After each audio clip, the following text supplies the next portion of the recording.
Marketing teams burn through ad budget every single day waiting for yesterday's report to tell them a campaign is failing. This is Dagster in action, orchestrating a real-time marketing attribution and campaign spend pipeline, so a bad campaign gets caught in minutes, not days. Why Dagster for this job? Because this pipeline is fundamentally about assets, not tasks. Ad spend tables, conversion tables, attribution models. Dagster lets you declare each one as a software-defined asset with its own quality checks and freshness guarantees, all visible in one lineage graph. Data quality isn't bolted on with a separate tool. It's part of how you define the pipeline in the first place. Here's the scenario. A retail company runs paid campaigns across Google Ads, Meta, and TikTok. Marketing wants to know in near real time which campaigns are actually converting, not just spending. Today, ROAS, return on ad spend, is calculated once a day in a batch job that runs overnight. By the time anyone sees a campaign is underperforming, it's already burned half a day's budget. The goal: catch it within 15 minutes and pause it before more money goes out the door. Here's the architecture. Each ad platform's API is pulled on a schedule, landing raw spend data as its own asset, partitioned by hour and by channel. Conversion events flow in separately from the CRM and website clickstream. Dagster joins both into an attribution asset, calculates ROAS, and if a campaign's efficiency drops below threshold, triggers a Slack alert and flags it on the dashboard. Every one of those is a bounded, well-defined asset materialization, exactly Dagster's model. This is where Dagster's core idea matters. Instead of thinking, run this task, then that task, you think, this asset depends on that asset. Raw spend depends on the ad platform API. Attribution depends on both raw spend and conversions. ROAS depends on attribution. Dagster tracks this dependency graph natively, so when upstream data changes, you can see exactly what's stale downstream and rematerialize only what's needed. Same rule applies here as with any orchestrator. The system's continuously emitting events, the clickstream collector, the CRM webhook listener, are long-lived services, deployed and running independently, outside Dagster. What Dagster owns is everything bounded, pulling a batch of API data, joining it, checking its quality, computing a metric. Dagster supervises the bounded work. It doesn't host the thing that never stops. Let's design the assets themselves.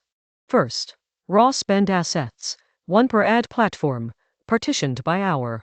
Each partition represents 1 hour of spend data for one channel, pulled through a reusable API resource. Partitioning matters here. It means you can rematerialize just the 2 p.m. Google Ads partition if something goes wrong, instead of reprocessing an entire day's worth of data. Here's what that looks like in code. An asset decorated with hourly partitions and a partition mapping by channel, using a shared ad platform API resource injected as a dependency. Dagster handles the partition bookkeeping, which hours are materialized, which are missing, which failed, all visible in the UI without you building that tracking yourself. Next, the conversion events asset, landing from the CRM and clickstream. And then the attribution asset, the one that actually joins spend to conversions, using a multi-touch attribution model to credit each channel appropriately. This is the asset the whole business actually cares about, and it depends explicitly on both of its upstream assets, which Dagster enforces automatically. Here's the attribution asset in code, declared with explicit dependencies on both raw spend and conversion events. Right alongside it, an asset check, verifying no negative spend values, no duplicate conversion IDs, and a reasonable row count. If the check fails, the asset is flagged unhealthy in the UI immediately. The bad data doesn't quietly flow downstream into the ROAS number executives are looking at. Now here's a feature that's a genuine differentiator: freshness policies. You can declare, directly on the ROAS asset, that it must never be more than 15 minutes stale. Dagster continuously checks that guarantee, and if upstream materializations fall behind, it surfaces a warning before anyone has to ask, is this dashboard even current? That's a fundamentally different posture than checking task duration after the fact. It's a standing promise about data currency, not just about a job finishing. Here's the freshness policy in code, attached directly to the ROAS asset, alongside the anomaly check we just saw. A maximum lag of 15 minutes, evaluated continuously. Combined, these two lines do more to protect this dashboard's credibility than an entire separate monitoring system bolted on after the fact. For scheduling, an hourly schedule pulls fresh data from each ad platform's API. But the downstream chain, join, check, compute ROAS, doesn't wait on a timer. An asset sensor watches for new upstream materializations and triggers the next asset the moment its dependencies are ready.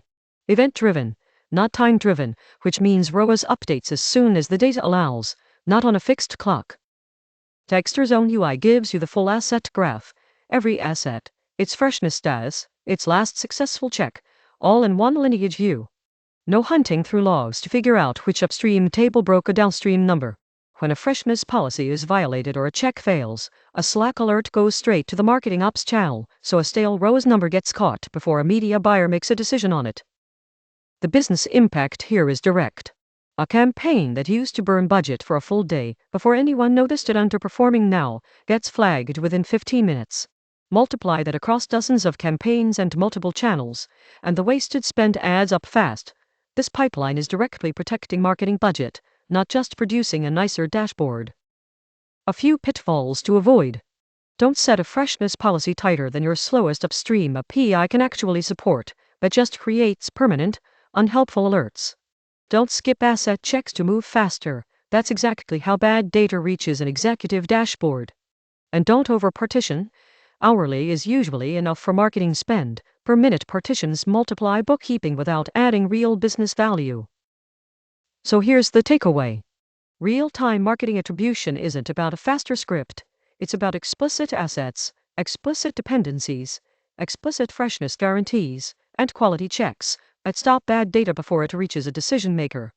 That's Dagster's asset model doing exactly what it was built for. Thanks for watching.